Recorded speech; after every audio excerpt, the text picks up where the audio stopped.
Hi sis, good morning. For today's video, ayan, dahil nga mga kasis, kauuwi ko lang at tumakbo tayo sa Rexona Metro Manila Mileage Series ng Makati Lego. And then, dumating ako dun sa event is naka-all black lang talaga ako. So, ito na yung outfit ko. Dahil yung aking race kit, dun ko nakukunin sa event. So, ito na nga yung mga kasis. Nung na-receive ko to, talagang okay pa to.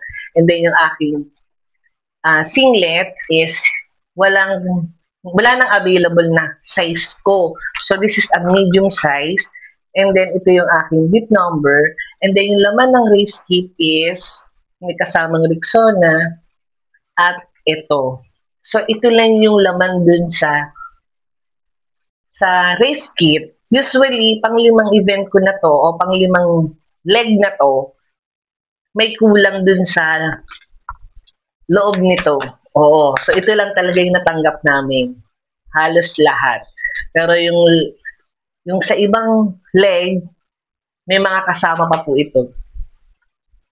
And then, mga kasis, syempre, bago mo makuha yung finisher medal mo, kailangan mo talagang tumakbo. So, ito na, i-flex ko na. Ayan. So, ito yung ating finisher medal ng Makati leg. Ayan, color orange. Ayan, mga kasis. Ayan, o, diba? Ang ganda. So, this is my lima ko na, oo. So, isa na lang, makukompleto ko na kagad yung series na iba-ibang city.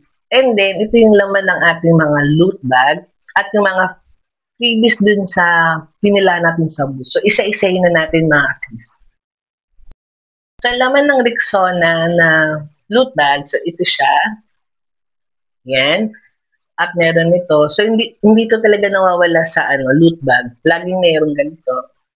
At saka ito. Yan. So, kasi nakakaipon ako ng mga ganito eh. Tapos ito. Yan. And then, ito yung kasama niya. Dove soup. Oo. So, nagtaka lang ako kasi dalawang soap. Usually, yung leg 1, dalawang soap talaga yung nakuha namin. Pero the following leg, tigi-tigisang ganito lang nakuha namin. And then, ito kasama talaga siya, tsaka shampoo, at nagtataka lang ako kasi ang daming toothpaste, ang dami. Last leg na sinalihan ko sa Parañaque, tigi-isa lang. Oo, tigi-isa lang. Tapos ito, tig-isang sabon at saka isang fabric conditioner. Tig-iisa lang po yan. Taka lang talaga ako ngayon kasi naging dumami sila. And then, syempre, meron din itong kasama. Yan. So, marami na akong ganitong ipon every leg. And then, ito naman yung mga nakuha natin doon sa mga booth.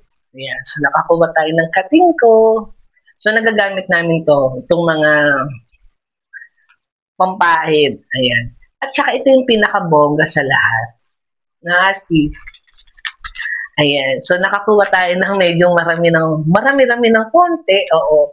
Dahil nga yung unang pila, itigi-tigi sila yung binibigay nila. And then, pero mabait naman si Kuya, yung mga staff doon. So, talaga nagbibigay sila. And then, yung malapit na matapos yung event, namigay na sila ng marami. So, kaya nakalikom tayo ng gardenia. At saka ito pa pala kasi may kasama pa siyang conditioner at saka 20% off.